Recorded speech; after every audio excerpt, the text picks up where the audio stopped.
Did you ever have a problem like this?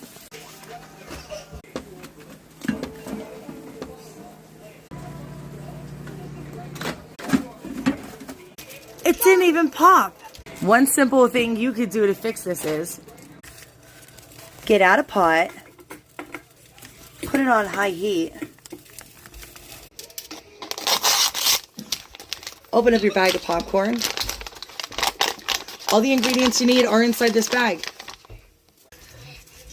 Put it in your pot. It may not look like a whole lot now, but wait till these puppies start parping. Don't forget, you need to stir it. I prefer to do it like this, but then your lid doesn't really help.